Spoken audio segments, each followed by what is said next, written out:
শ্রী শ্রী ঠাকুর, শ্রী শ্রী মা ও স্বামী বিবেকানন্দের রাতুল চরণে প্রণাম জানিয়ে আজকে শুরু করছি শ্রী শ্রী মায়ের কিছু অমৃত কথা।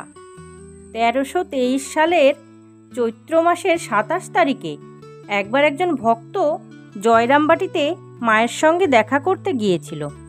মায়ের সঙ্গে সাক্ষাৎ করে ভক্তটি খুব প্রশান্তি অনুভব করত। যাই হোক, সন্ধ্যার পর ভক্তটি মায়ের সঙ্গে বিভিন্ন বিষয় নিয়ে আলাপ আলোচনা করছিলেন। সেই সময় কথা প্রসঙ্গে ভক্তটি মাকে বললেন, মা, সবাই বলে যে কল্পতরুর কাছে গেলে কিছু না কিছু চাইতে হয়, কিন্তু ছেলেরা আবার মায়ের কাছে কি চাইবে? যার যা দরকার মা তো তাকে তা দিয়েই দেন। ঠাকুরও যেমন বলতেন, যার যা পেটে সয় মা তাকে তাই দেন। আচ্ছা মা, এসবের মধ্যে কোন কথাটি ঠিক?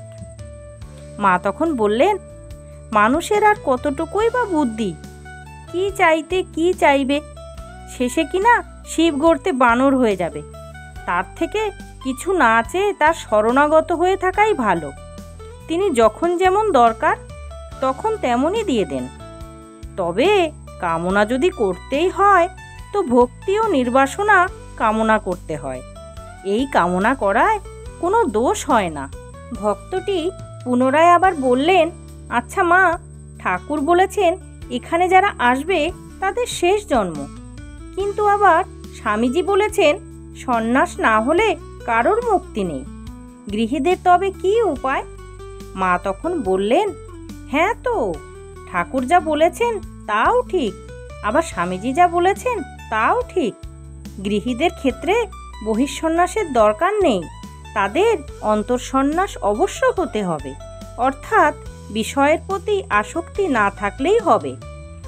আবার বহিঃসন্ন্যাসও কারো কারো ক্ষেত্রে দরকার হয়, অর্থাৎ সে গৃহী হোক বা বহিঃসন্ন্যাসীই হোক, অন্তরে সন্ন্যাসী অর্থাৎ কামনা বাসনাহীন না হলে কোনো কিছুই হবার নয়। তা তোমাদের আর ভয় কি? ঠাকুরের শরণাগত হয়ে থাকবে আর সর্বদা জানবে ঠাকুর তোমাদের পেছনে অবশ্য আছেন। 1321 সালের চৈত্র মাসে উদ্বোধনের বাটিতে ভক্তটি শ্রী শ্রী মায়ের দর্শন করতে গিয়েছিল। সেখানে গিয়ে তিনি মাকে জিজ্ঞাসা করেছিলেন, মা, আমি আমার গর্ভধারিণী মাকে তীর্থ দর্শনের জন্য কাশীধামে নিয়ে যেতে চেয়েছিলাম, কিন্তু তিনি অকাল বলে যেতে রাজি হলেন না।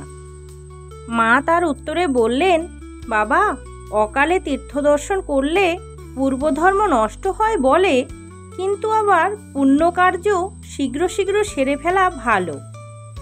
মায়ের এই দর্থক বাক্য বুঝতে না পেরে ভক্তটি পুনরায় মাকে জিজ্ঞাসা করলেন, এরূপ স্থলে কি করা কর্তব্য?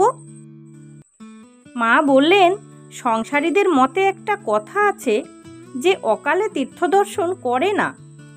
দেখো বাবা, কালাকালের অপেক্ষা করে পূর্ণকার্য স্থগিত রাখা যায়, কিন্তু কালের অর্থাৎ মৃত্যুর নিকটে কালাকালের তো কোনো বিচার নেই। মৃত্যুর যখন কোনো অবধারিত কাল নেই, তখন সুযোগ উপস্থিত হলেই কালাকালের অপেক্ষা না করে পূর্ণকার্য করে ফেলা ভালো। আজকে আমরা আলোচনা করলাম শ্রী শ্রী মায়ের কিছু অমৃত কথা। দেখা হচ্ছে আবার পরের ভিডিওতে। ততক্ষণ আপনারা সকলে সুস্থ থাকবেন। নমস্কার।